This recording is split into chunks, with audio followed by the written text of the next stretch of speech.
সকালের জলখাবারে খুবই কম তেল আর বিভিন্ন সবজি দিয়ে আজ সেমাইয়ের উপমা তৈরি করে দেখাবো।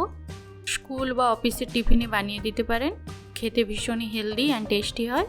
তো চলুন রেসিপিটি শুরু করি। প্রথমে উপমা বানানোর জন্য ফ্রাই প্যানে 1 কাপ সেমাই দিয়ে দিলাম।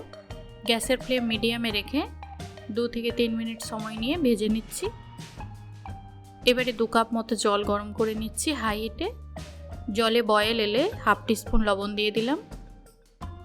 এবারে সেমাই দিয়ে দিচ্ছি, মিক্স করে নিচ্ছি। 3 মিনিট মতো ফুটিয়ে নেব। 3 মিনিট পর দেখুন সেদ্ধ হয়ে গেছে। এবারে জল ছেঁকে নিয়ে ঠান্ডা জল দিয়ে একবার ধুয়ে নেব।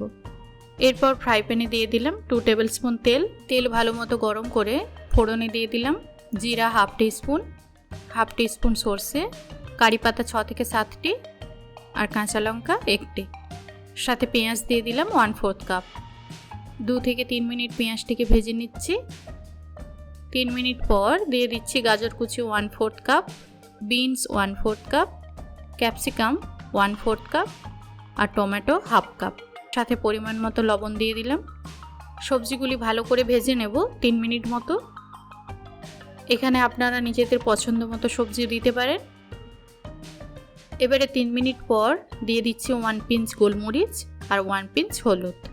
সামান্য নাড়াচাড়া করে এবারে অ্যাড করছি সেদ্ধ সেমাই। গ্যাসের ফ্লেম লো টু মিডিয়াম করে সবজির সাথে ভালো করে মিশিয়ে নিচ্ছি 2 মিনিট মতো। সেমাই উপমা তৈরি। গরম গরম সার্ভ করে নেব। ছোট থেকে বড় সবারই ভালো লাগবে খেতে। আমার আজকের এই সহজ রেসিপি আপনাদের কেমন লাগলো কমেন্ট করে জানাবেন। আর রেসিপি ভালো লাগলে চ্যানেলটি সাবস্ক্রাইব করার অনুরোধ রইল।